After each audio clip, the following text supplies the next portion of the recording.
Hi, welcome. Thank you so much for being here with us tonight. My name is Margaret Manning. I'm the pastoral associate here at the parish, and I'm married to this guy. I'm Pat, teacher at Seton Hall, married to her. And since some of you are in this building for the first time, I just want to give you a little orientation before we begin. If you need the bathroom, just go out this door and to the right.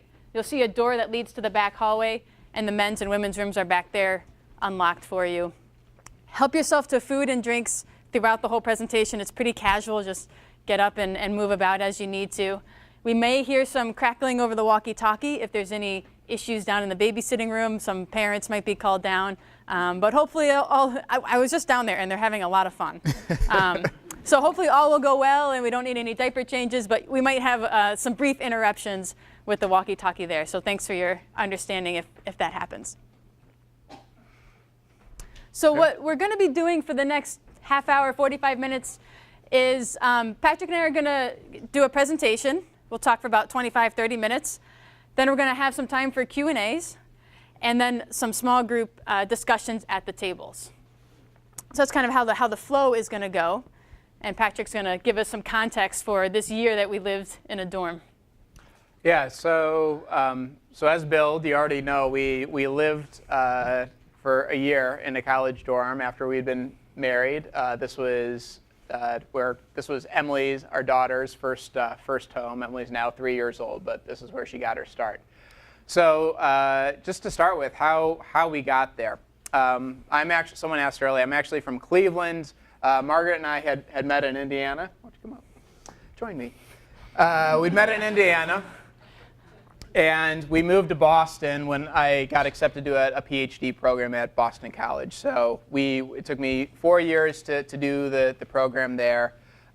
In the fourth year, I was wrapping things up on the job market, and pretty confident heading onto the job market. I'd done well in the program. I actually had a couple of different places that had given me high hopes about where I would be landing afterwards. But some of those things fell through, and it actually turned into a very difficult year, going from being very optimistic about the next year coming, about the job prospects, and then some things not materializing. And this all really, probably the culminating moment, or sort of the worst moment of the whole thing, was in April of our fourth year there in Boston. I was just coming back from a job interview with a university in Chicago. So I'd gone, and everything had gone great. I was feeling wonderful about it. All indicators seemed to suggest that this place was prepared to offer me this position. So I land back in Boston. I turn my phone back on as we're taxiing, and I have a message from Margaret, who had also been looking around at new positions and had been offered a job by a really wonderful parish in the Boston area. But she'd been offered the position a couple of weeks before. She told them, my husband is interviewing, so it might be a little time. I land in Boston, turn on my phone, and I have a message from her saying, the parish called and they need to hear from me today. And so as soon as I can, I make a call back to this university in Chicago. I can't get on the line with the person I need to talk to. I just leave a message and say, this is a situation. My wife has a 3 o'clock deadline. I've got to know one way or the other.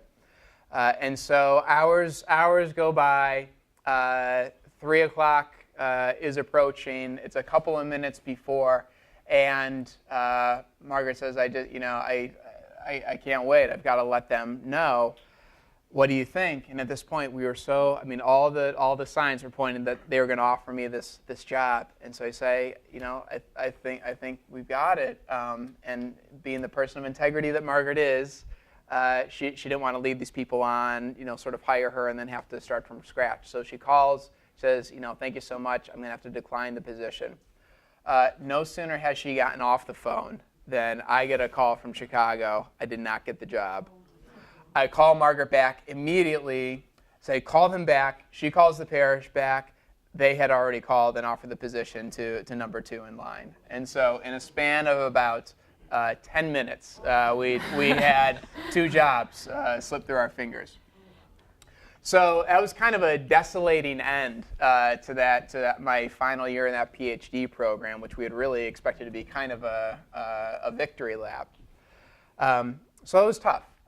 But there was some silver lining. There was a ray of hope, in that after a sort of a period of not knowing what was going to happen, my doctoral program is ending, so I'm losing my stipend, I'm losing my insurance, I don't have a job lined up yet, just a lot of uncertainty. But within a couple of months' time, first I was able to secure an adjunct teaching position at Boston College, so I knew I had at least something there for the coming year. And then number of weeks after that, I was then offered this position as resident minister in one of the dorms on the BC campus, which is, so that's sort of like being a chaplain for one of the dorms there. And so that's how we eventually ended up in the dorm. Although in the meantime, of course, we've been trying to make other plans for the year. So one quick Yeah, so we were looking at tidbit. other apartments because our first apartment, basement apartment, very dingy. I was pregnant. I wanted to get the heck out of there before Emily was born because it was not a place to have a baby. So we had, originally the resident minister position was offered, but the director of campus ministry said, there's an apartment here in this dorm, but there's not a kitchen. And we're like, well, we're having a baby. We really need a kitchen in the apartment. So we didn't think that was going to materialize. So in the meantime, we had signed a lease for another apartment, a much nicer apartment. And we also had run out of checks around the same time. So we're like, let's wait to order checks till we sign the lease. We get the new address, and then we'll order the checks. So we did that. Then Patrick got the resident minister in a position where there ended up being a full kitchen. So we ended up with this book, these couple of books of checks with this address on it that we never lived at. So anyway, sort of a ray of light at the end of this otherwise pretty disappointing year. And actually, it would turn out to be the first in really a cascade of blessings throughout that year, which you'll kind of see as we go along. So that's all by way, just to sort of set up, how this kind of strange situation, how this came to be. And what we'll do is we kind of talk through our year in this residence is just highlight a few of the ways that, it was not just kind of good for stories, but we really think that we were able to grow as a family and to grow in holiness throughout the year. And so we'll talk about basically 3 lessons that we took away from this time that we think are helpful for really anyone. In life, and really especially when you have a baby, things are unpredictable, right? We read books. We tried to be prepared. We registered for products and items and thought we were prepared, but Emily just kind of threw some wrench in our plans. She ended up being born late, so everything that we had planned for just didn't come to be.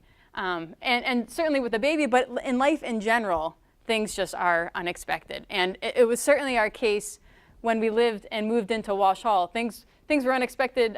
We experienced unexpected things ourselves, but also the BC community and our other dorm mates were also in for some surprises that year.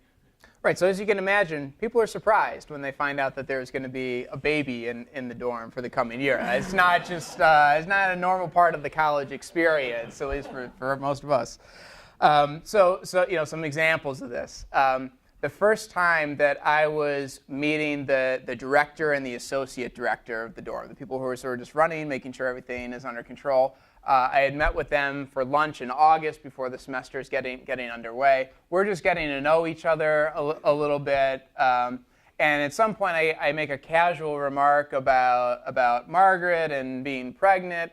And I notice their faces kind of like, their eyes get a little bit wide. And I'm like, yeah, the baby.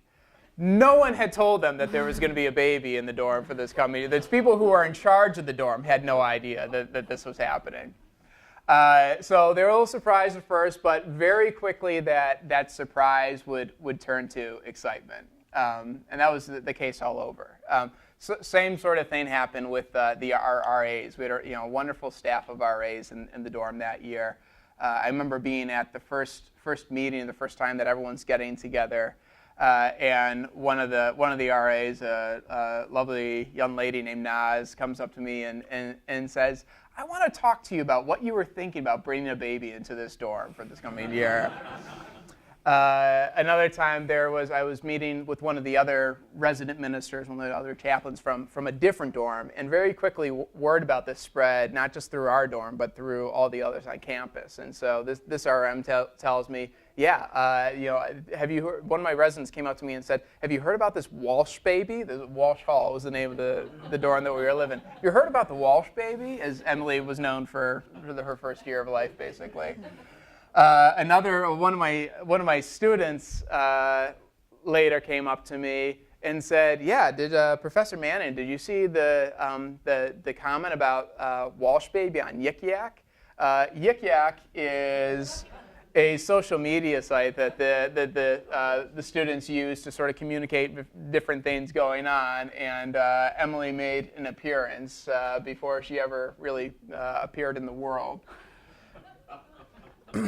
So one other thing is, after Emily was born, this would be a surprising thing for a lot of the visiting parents to see, is that a young woman, Margaret's very youthful, as you all know, a young woman carrying her baby around the dorm, and we could see just the faces of parents very often. They were surprised, to say the least, but probably wondering what's going on, where they sent their kids to college. So even under normal circumstances, children and babies provide you with surprises and unexpected things. And in Emily's case, she kind of entered the world with a big surprise because, as I said, she was born late. I worked up to my due date, and then I just stayed home for the next week until I was induced with Emily. So I'm just hanging around the apartment, resting, going for walks, relaxing. And one of the RAs came and knocked on our door, this woman, Naz, again. And she knocked on the door, and I opened the door, and she's like, what are you doing here? Aren't you supposed to be at the hospital? I said, well, nothing's happening yet, so we're just waiting. She's like, oh, I thought on your due date you just check into the hospital and then just wait for something to happen. And I was like, no, that's not how it works. So at 41 weeks, I was induced to go into labor with Emily. So we checked into the hospital on a Sunday night, and then nothing happened. And then Tuesday morning, Emily was born. So after 2 days of laboring on and off and just trying to figure out what to do, at one point the doctor said, well, we could give you different drugs. You could go home and just kind of wait for your body to kick in. And I was like, I'm not going back to a dorm while I'm laboring. Let's just bump up the drugs and get this kid out of me. So needless to say, none of this was in the birth plan. Yeah, exactly.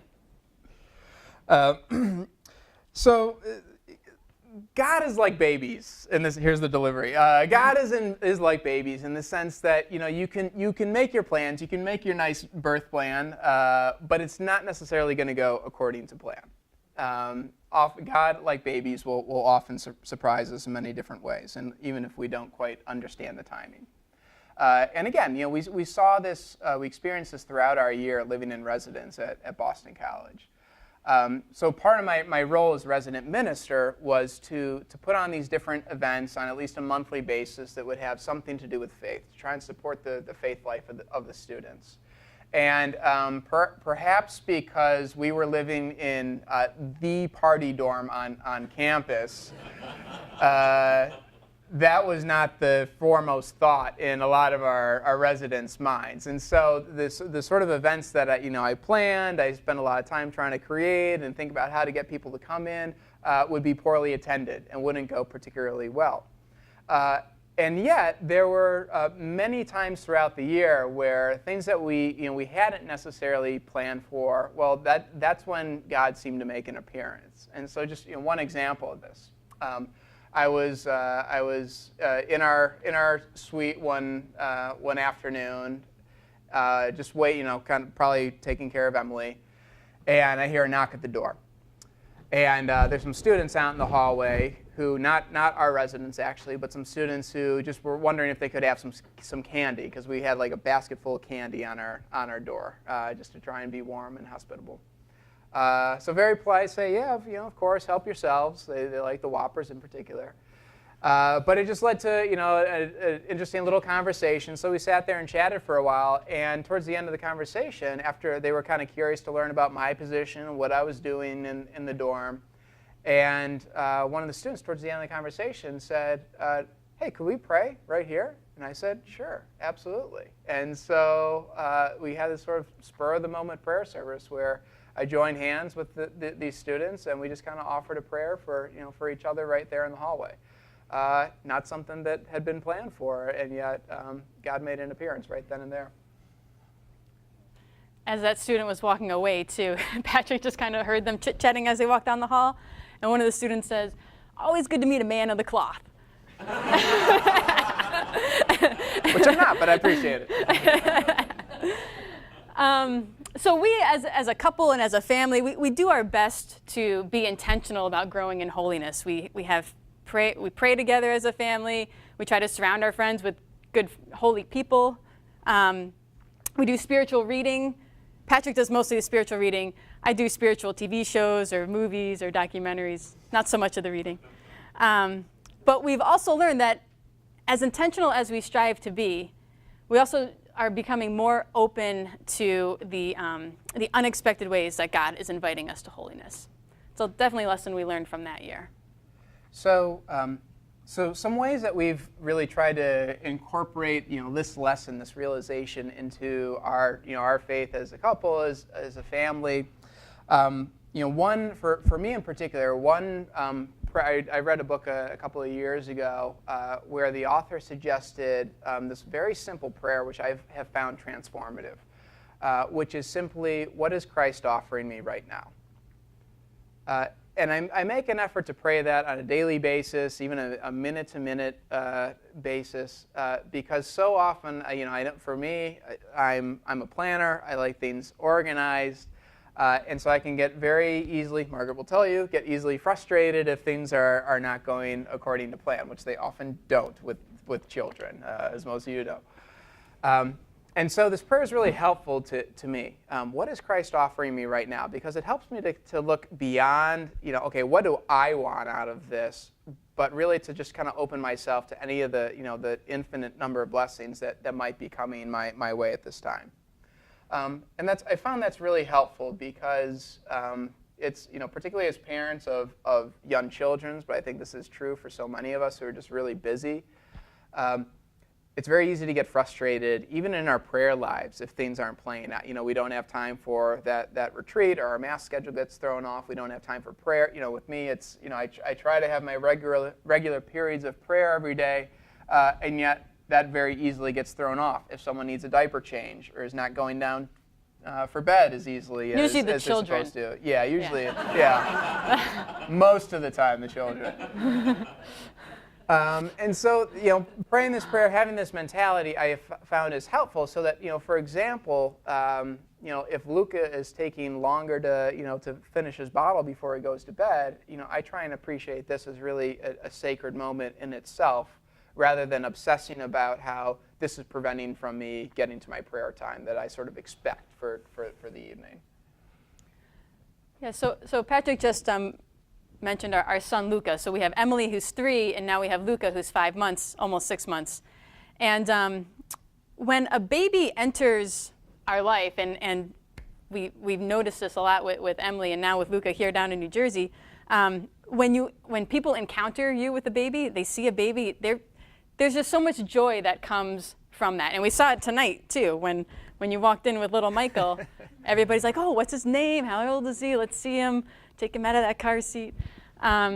So it's just really neat to see the love that comes out in people. And you just get surrounded by love when you're in the presence of a baby. So when Emily was born, we don't have any family in Massachusetts. We had a couple sets of cousins. But for the most part, we just had parents traveling in and out of town for short visits to help us. And so those first couple of months, it was really neat to see our friends kind of rally around us to deliver meals, and they set up a schedule and a drop-off. everything like that. So we were really taken well care of for those first couple of months. The dining hall was also a nice option, but most parents don't have that as an option. Even the BC students were being especially generous. We had one student who we arranged to be a regular babysitter while Patrick was teaching and I went back to work. She was going to babysit every Tuesday, Thursday for a couple of hours. And from the start, like we're sitting down with her, going over the logistics, talking through all the details, and she's like, "I'll be happy to do this for free." And we're like, no. You're 20 years old. You need spending money. This is a regular job. We're going to pay you. But just to see the generosity out of our loved ones and even the students was really neat. Walking around campus was also a really fun sight to see because especially when we entered the dining hall and everyone's eating and sitting at their tables, there's just like a wave of turning heads as we made our way back to the buffet line. And there's a parish on campus, on the corner of campus, where we would often go to Mass. And there was one time Patrick was carrying Emily up for communion, and he's approaching the Eucharistic minister, and the Eucharistic minister just gets this bigger and bigger smile on his face as they get closer. And I don't even think he said blood of Christ. I think he just handed the cup over and said, "Wow, what's her name? How old is she?" So it felt like everybody was looking at Emily with such endearment and love as we were making our way back to our seats that day at Mass. So yeah, just the love that we experience when sharing our children with other people is really wonderful. So obviously it's not just babies who need love. You know, we all love. We all flourish when we feel loved. So it's really important for all of us.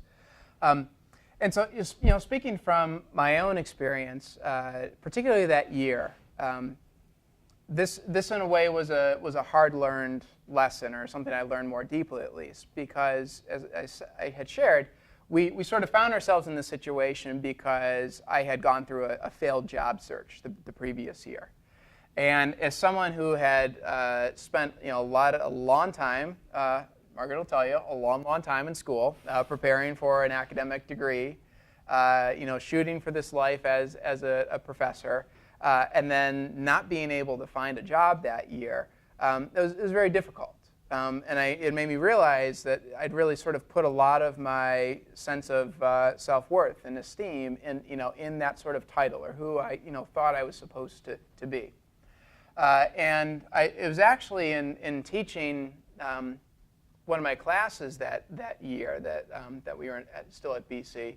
One of the texts that we taught in this class for freshmen was St. Ignatius' Spiritual Exercise. So it's a Jesuit university, so they're going to teach Ignatius. And Ignatius has this really helpful distinction when he talks about a primary identity versus a secondary identity. And our primary identity is the same for everyone. Ignatius would say that all of us are beloved children of God.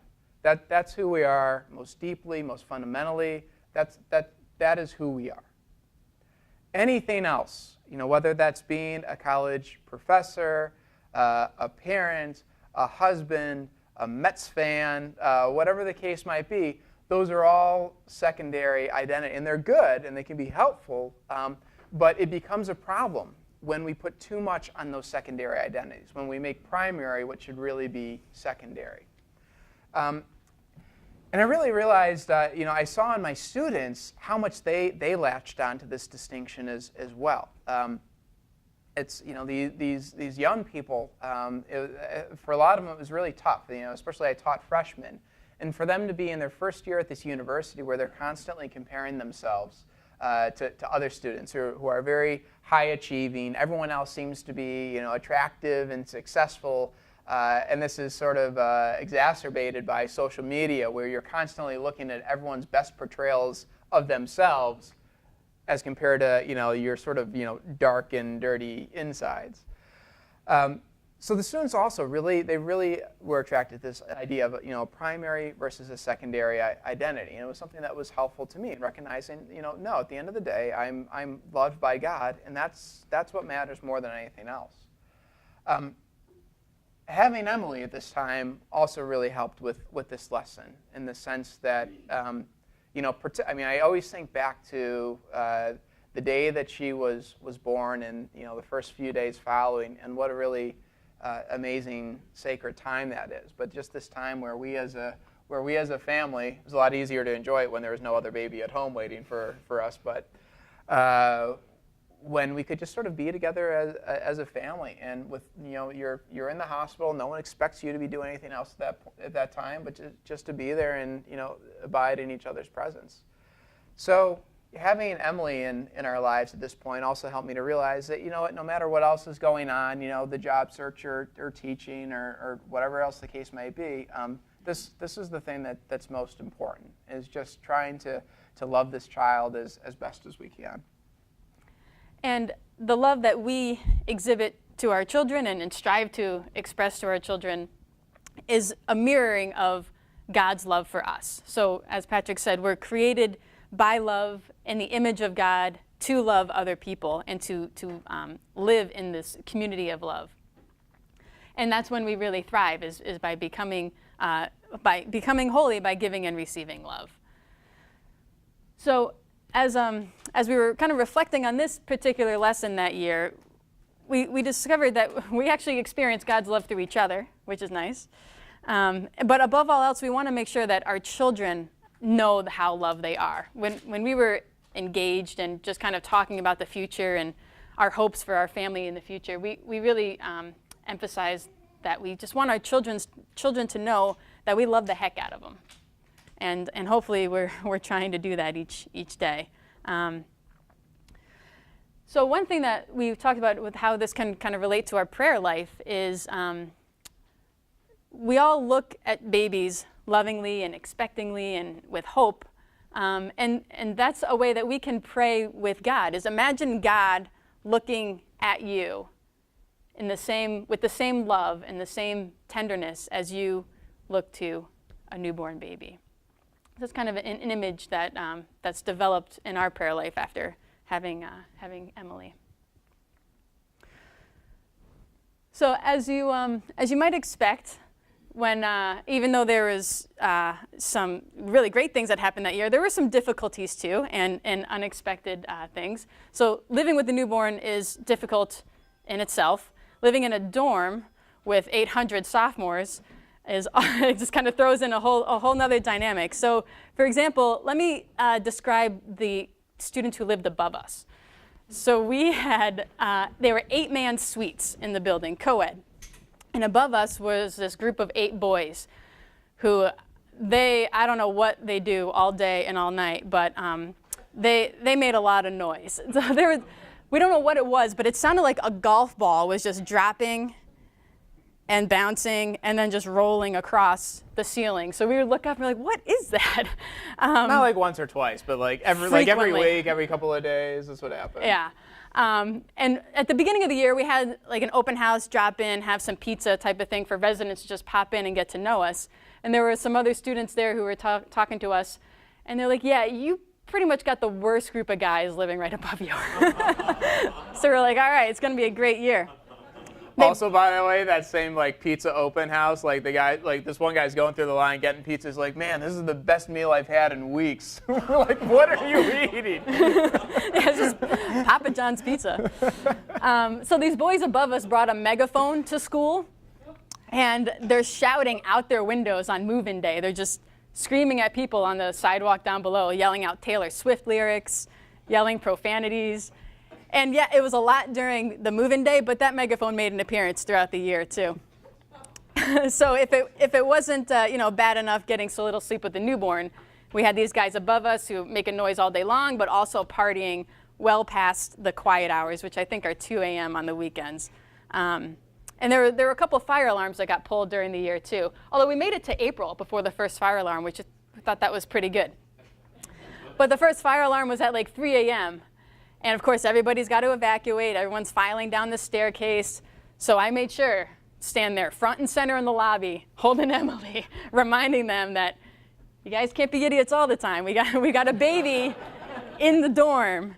And she's a very social baby. So she was just having a ball watching all these people walk by at 3 a.m. But yeah, so that was kind of our direct neighbors too.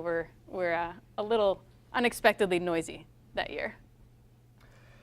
But despite all that, we survived our year in residence, and really even more than surviving, we were really greatly blessed this year.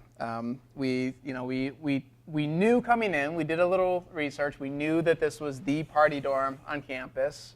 We talked to people and had an idea about what we could probably expect. You expect the fire alarms and things like that. But in the end, we were just so grateful for all the different ways that our hall staff and the residence life office and the facilities people and everyone took care of us. Even things from random students offering to pay for our meal in the dining hall, or the facilities people hustling over to us when the heat got shut off in the dorm because they forgot that we were there for winter break, things like that. But so we really in the end felt very much taken care of. And so in the midst of this year and all this craziness, again, I was on the job market going around and interviewing, and eventually was offered this position at Seton Hall. And so once he committed to that position, I started looking for parish jobs, hoping to get part-time, hoping to be a pastoral associate, and then found this job here, and it's been a good fit. So that's what brought us Thanks, down Father to New Andy. Jersey. So despite the year before and having some pretty good, even seemingly better prospects right in sight, this is where we landed. And all New Jersey jokes aside, we really can't imagine being happier anywhere else. We feel very grateful to be here. And that year from BC certainly sticks with us. It remains with us, even though we're now a few years removed from it. And actually, it seems like we can't get away from it, because when we first moved down here, we had an apartment in New Providence, and we got introduced to someone who ended up being a parent of a current BC student. And they're like, wait a minute, is your daughter the Walsh baby? And so 3 states away, people still know of the infamous Walsh baby. And there's been some new challenges since then. That first year was kind of a tough year for us with some losses, and the biggest loss that year was having a miscarriage the summer after we moved down here. And that was just I've never felt a sadness that deep. I mean, we kind of experienced it differently as the father and the mother, and I'm sure some of us have either experienced it or know people who have experienced that, and it's just totally devastating. So Father Andy can tell you what I looked like those couple of weeks coming into work. Pretty terrible. No, that's okay, thank you. But in looking back on our year from Boston College, we know that we have experienced through hardship, knowing that God is going to lead us out of that sorrow, finding moments of joy, even in the depths of deep sorrow. And as always, God follows through. After the miscarriage, I ended up writing a reflection, just mostly to get my thoughts down and my feelings out. And Patrick encouraged me to submit it to America Magazine, and it ended up getting published. And through that article, there were a lot of emails and women from all over the country that reached out for support, which we like kind of having that mentoring support role. So to be able to do this virtually to people who didn't see any other support for having a miscarriage or loss of a baby of some sort was just a really a neat blessing and joy that came out of our suffering, which otherwise we would not have been able to experience. And we've had some new friendships come out of that too, people we've connected to locally who have turned into really good friends that we hang out with pretty regularly. So if it weren't for that loss and the article and then the relationships that came from that, we wouldn't have these joyful friendships that we now experience. So the big lesson, sort of the final lesson that we thought we'd share, is that it's really important for us as people of faith, I think for us as human beings, to remember and to give thanks. If this is sort of like the story of God's people all throughout, is that God does something wonderful for us, and we forget. I mean, this is the whole Exodus story. Is God delivers the Israelites. They get out into the desert and start grumbling. He does something more for them. He provides them with water. They get a little further and start grumbling again. And this is sort of, this is not just them. This is really all of us as human beings.